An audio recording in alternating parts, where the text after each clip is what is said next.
Hello students, I'm Gauri, Department of Economics from Vilamari Junior College for Girls, an institution which stands for Quality Education for Girl Child.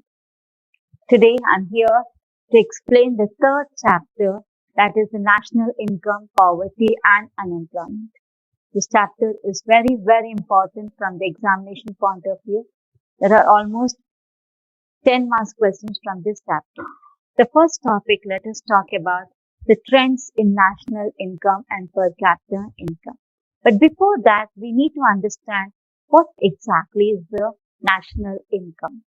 We say it measures the volume of goods and services produced within a country in a particular year. So when we are calculating the national income, we always consider the final volume of goods and services that are produced in that particular year in a country. The financial year always is considered as 1st of April and ends on 31st of March. But before we get more into this, let us see who are the notable estimators to calculate the national income.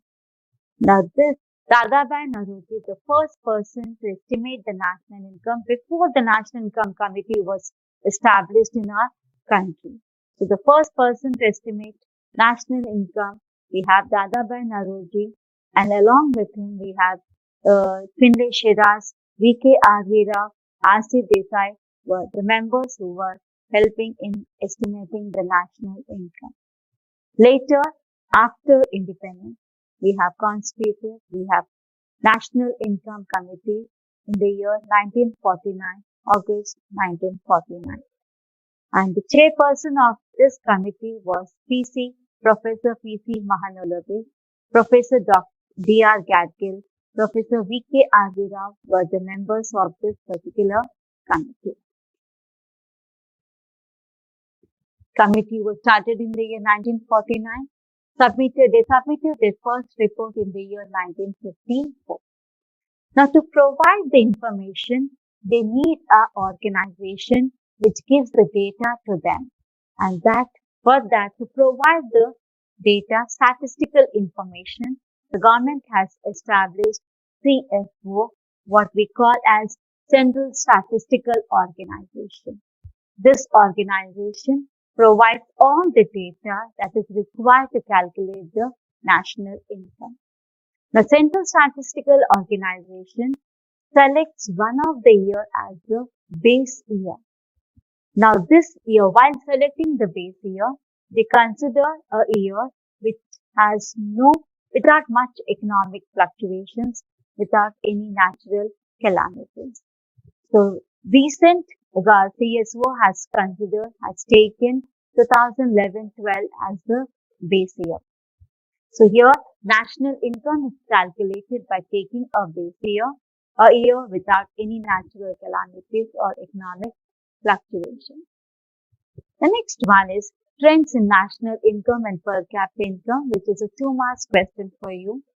What exactly, how do we consider, how do we calculate, and what is the importance of this particular estimates? We consider the national income at constant prices. This is an index for what? For productive efforts and indicates the rate of growth of goods and services in the economy. With the help of the national income, we can very clearly say what exactly is the growth that this country has witnessed. What is the growth? Whether the economy is growing or whether the economy has remained stagnant.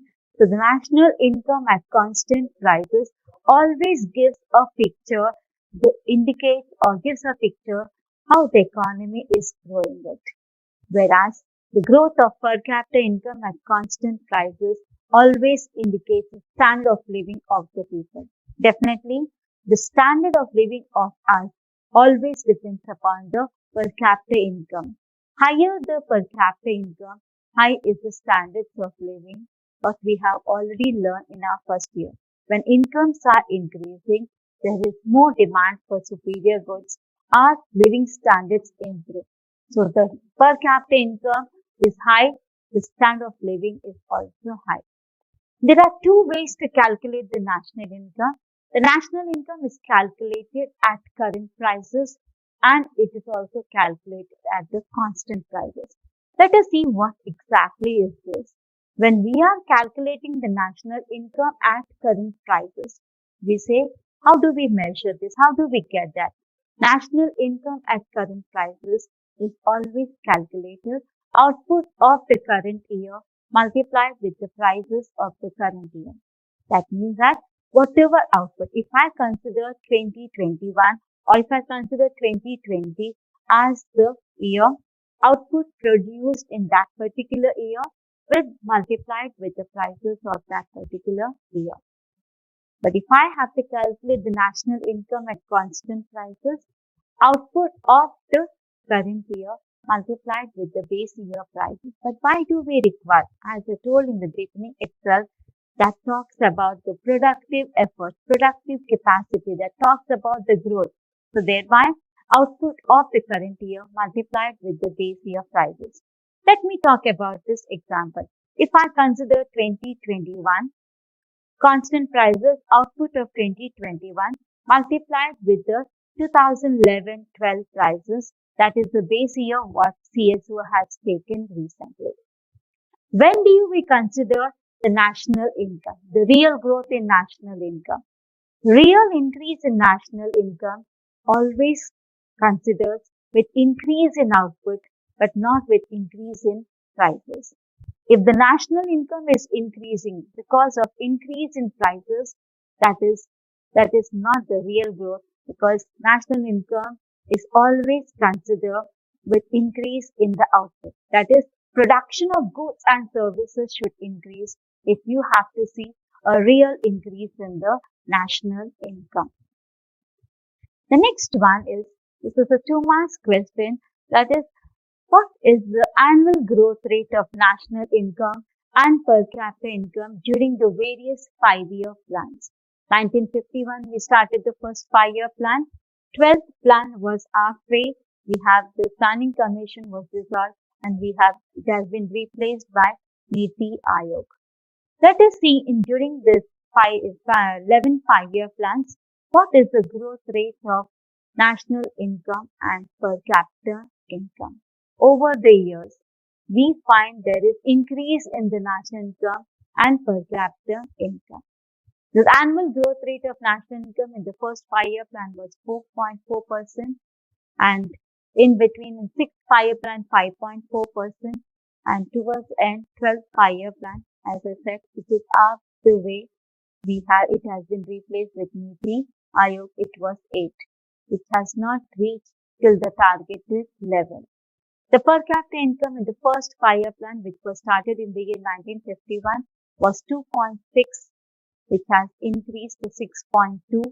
So during the last 22 years, that is from 1991 to 2013, we see that there is increase in the per capita national income, which is significantly higher, but it could not increase till the targeted level. So this is a 2-marks question, which is asked as annual growth rate of national income and per capita income. This statistical table is must for you to show how the national and per capita income over the years has been changed. The next one we have is again a 2-marks question, that is sectoral contribution to national income. What is this? Sectoral. How much each sector contributes to the national income. But why do we have to read this? The study of this is very, very important because we need to see how much each sector is growing over the years. And any time when the government is spending money, allocating the outlays, they have to see what is the contribution that this particular sector is contributing it. So the study of sectoral contribution to national income is very, very important. What does it explain? It explains the economic structure and the contribution made by each sector. So in our economy, we have 3 major sectors, that is primary. When I use the word primary, we mean by agriculture, forestry, fishing, poultry farming, dairy farming, all this comes under the primary sector. When I talk about the industrial sector, the secondary sector, which is manufacturing, mining, quarrying, construction, all this comes under the secondary or the industrial sector. When I talk about the service sector or we say tertiary sector, IT, which is playing very important role, and this sector is supposed to be the fastest growing sector, which is showing a great development in the economy. The trade, transport, communications, banking, irrigation, insurance, all this comes under the service sector. And as with every changes in NSSO, there are many components that are included in this particular sector. Let us see each sector, how much it used to contribute earlier and how much it is contributing. So this statistical information that I'm providing, this is compared between 1950 to 2019. So the primary sector, which is agriculture, forestry, fishing, was contributing 57.2% to the national income and at present 16.1. That is 2019 statistical data. If I see, it is 16.1. So that means that, yes, the economy has improved, economy has is growing because the contribution from unorganized sector to the national income is reducing it. And the contribution from industrial is increased from 14.8%, which was in 1950s, to 29.6% in 2019. The tertiary sector, as I said, that the fastest growing sector, and we could witness the growth of this sector with the contribution made from 25% in 1950 to 54.3%. So today, the service sector is playing a very important role, and today with the statistical information, you can see very clearly that with more than 50% of our national income is contributing from the service sector. So this is a 2 marks question which you have to just write what exactly, why do we have to study this? Because this shows the contribution and the development of that particular sector. In detail, write primary, what comes under that, write industries, what comes under that, write tertiary, what comes under that, and just compare from the 50s to 2019.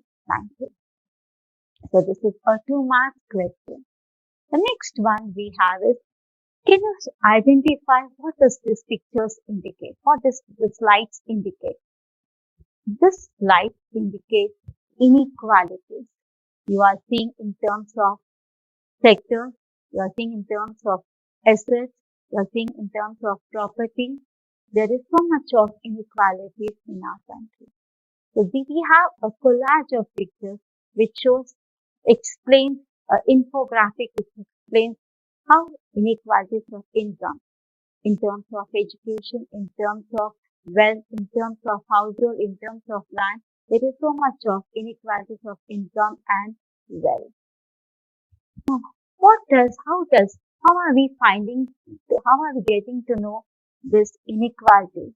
And for this, we have different committees and different organizations who analyzes inequalities of income and wealth. The committees are Committee on Distribution of Income and Levels of Living, which is headed by P.C. Mahanolobis. We have NCAER, that is National Council for Applied Economic Research.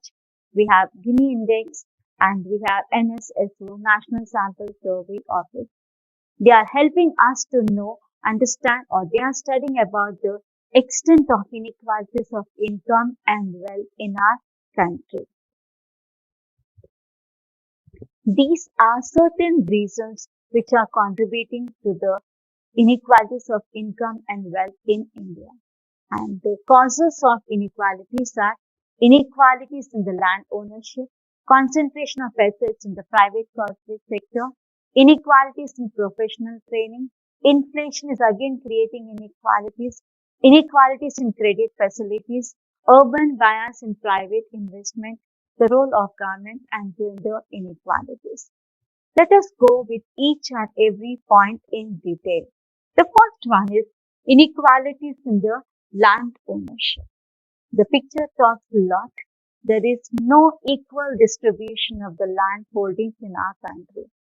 According to the surveys that I have made, it is observed that maximum of the land is held in the hands of the rich landlords, moneylenders.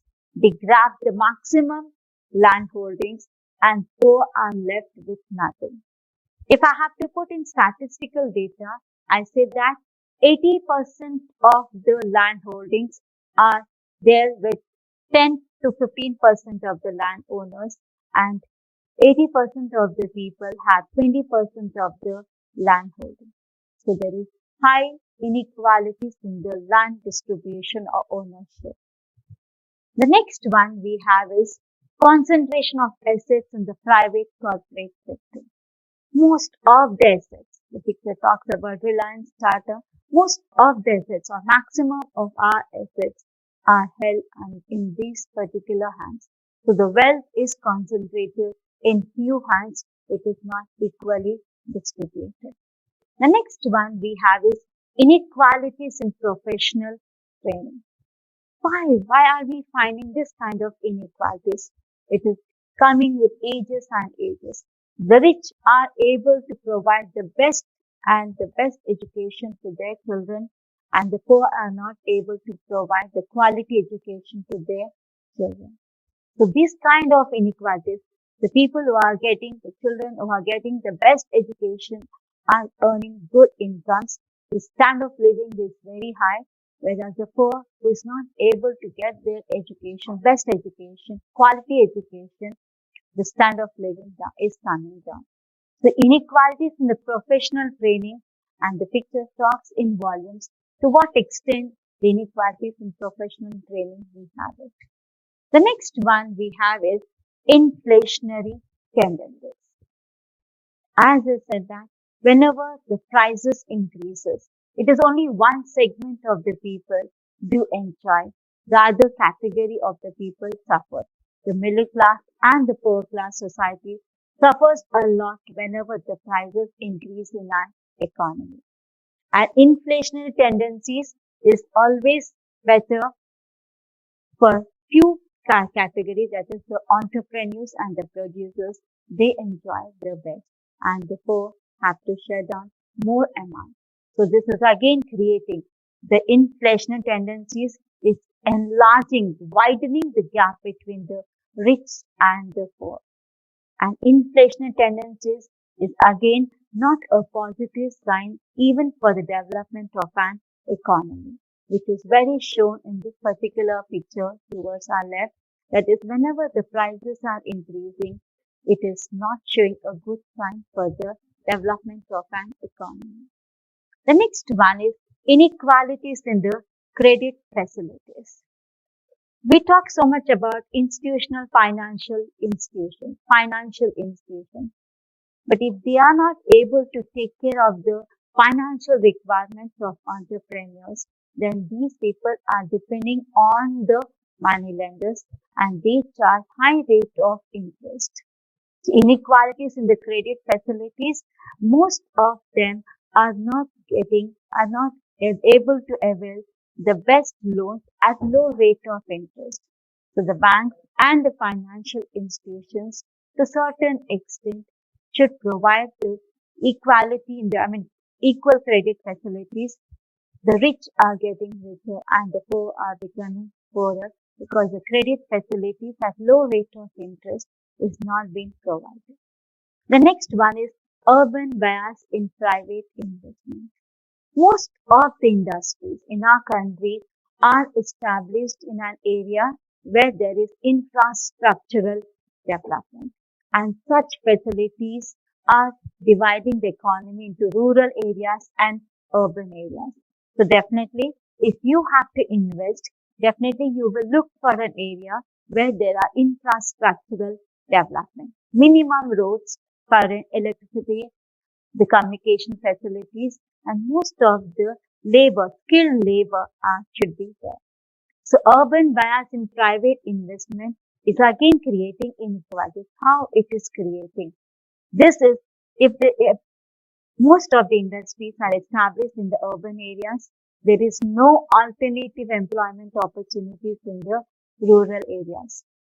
And in case if there is if you want a country to develop, there should be equal development of industries in urban areas as well as rural areas, which is not happening because everywhere there is no equal development of infrastructural facilities. The role of the government. To a certain extent, the government policies are creating the inequalities of income and wealth. But how do we reduce them? How do we solve them? If we have, the government has also suggested certain measures to reduce inequalities of income and wealth. These are the list of measures what the government has suggested to reduce inequalities because this is standing as an obstacle for the development of an economy. So the government has designed some measures which will reduce inequalities of income and wealth.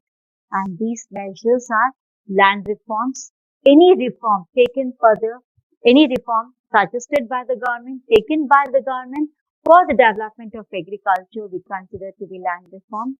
We have minimum needs program for the uplift of the rural poor, employment and wage policies, social security measures, control over MRTP Act, and taxation. Let us see each one of them in detail. When I talk about land reforms and redistribution of agricultural land, the picture towards the which shows that we have to redistribute the agricultural land so that equal distribution of land holdings to all the farmers. That is the most important thing so that we can reduce inequalities of land holdings in the rural areas. So redistribution of agricultural land will facilitate equal distribution of land holdings. And any reform taken for the development of agriculture by the government is called as land reform. So land reform, if it is implemented effectively in the rural areas, the agriculture production will increase. We will not have poverty in the rural areas. So to reduce inequalities, we need to develop the rural areas, and the best solution is land reforms and redistribution of agriculture land. The next one we have is MRTP Act, the control over MRTP Act. Many amendments have been made so that they reduce their power on the decisions of the private sector, on the ownership rights. So the control over MRTP, to a certain extent, this has created inequalities. So with the changes, with the amendments, they are trying to reduce their power on the private sector. The next one is employment and wage policy. Many programs the government has suggested to reduce inequalities of income and wealth. To name them, we have crash scheme for rural employment, drought-prone area program, that is an area which is affected by any natural calamity. The government spends money on developing such area. Crash scheme for rural employment, the government is providing some employment opportunities or trying to provide some training facilities so that they create their own employment opportunities. Self-employment schemes for engineers, employment schemes for educated unemployed, food for work program, IRDP. It's a beautiful program which tries to reduce the inequalities. It is Integrated Rural Development Program. We have NRP, NREP, that is National Rural Employment Program. We have a program for the landless farmers, that is Rural Landless Employment Guarantee Program. We have Swarna Jayanti Gram Swarojgar, that is Swarna Jayanti Gram. The policy itself says that upliftment of grams, self-upliftment of an area, Swarna Jayanti Gram Swarojgar Yojana, creating employment opportunities, developing the particular area. We have Jawahar Gram Samriddhi Yojana, which is known as JGSY. We have Mahatma Gandhi National Rural Employment Guarantee Scheme. And we have the other programs like TRISEM and DWACRA, training the rural youth for self-employment and development of women and children of rural areas. So these are some of the programs the government has taken up initiative so that they create employment, they create some support They provide some training facilities so that we create employment among these people. We generate income levels so that the gap between the rich and the poor can be reduced. Let us see the next program, that is social security measures. What comes under this? We have employees who are working. There are certain programs for their security. For to name few of them, Employees Provident Fund. This is provided in every organization. Some part of the money is from the employees and some part share is from the employer. And towards the end of the services, they provide this kind of fund. Workmen's Compensation Act. This entitles industrial workers to compensate in case of any health or any death or any disability. The company takes care of their compensation. Maternity Benefit Act. Under this particular act, the women, especially during the delivery, they are getting paid leave for 2 or 3 months. Now it has extended to 6 months. Maternity Benefit Act. Employees State Insurance Act. Under this, what is the advantage of that? It entitles the insured workers for medical facilities, disability benefit, or any maternity benefit. Employment of women workers before and after the childbirth. This comes under the social security measures. The next one is Minimum Needs Program. What exactly under this particular program initiated by the government? Taking care of the basic facilities to the people. That is taking care of the health, which is very, very important. That is a need of the hour at present day.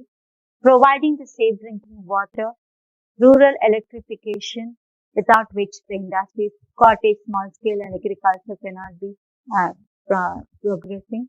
Nutrition, which is very, very important. The basic education, adult education. When I talk about adult education, it is with regard to the adult education with regard to farming, with regard to any industries or any education which is talking about empowering the skills and efficiency of the farmers if it is a rural area, and also the family planning education, improving the status of urban slums and houses for the landless workers. The next one we have is programs for the uplift of the rural poor. We have government has specially designed some programs which are uplifting the programs for uplifting the rural poor, and these are Special Area Development Program (SADP). Areas which need some special attention, some special investment. Under this program, they are trying to uplift the poor rural areas. The next one is Resource and Income Development Programs for the rural poor. Try to provide the income generation opportunities so that the poverty levels reduces. Works program for the creation of supplementary employment opportunities, basically suitable for the people in the rural areas where agriculture is only occupation, which is again supposed to be seasonal, and this program always takes care of additional or supplementary employment opportunities and incomes so that they support themselves during the off-season time. The next one we have is taxation. Taxation, this is again one most important is government should come out with a taxation which is impose more taxes on the rich incomes and less taxes on the poor incomes. If the government is coming with such taxation, we can reduce inequalities of income and wealth. So with this, we have completed what exactly is the causes of inequalities of income and wealth and the measures suggested by the government. So today in this particular class, we have done trends in the national income and per capita income, which is a 2 marks question. We have seen annual growth rate of national income and per capita income, which is again a 2 marks question. Sectoral contribution to national income, it can come for 2 marks and 5 marks, which is very, very important. And causes of inequalities and measures suggested by the government, which is again very, very important for 10 marks. Thank you so much.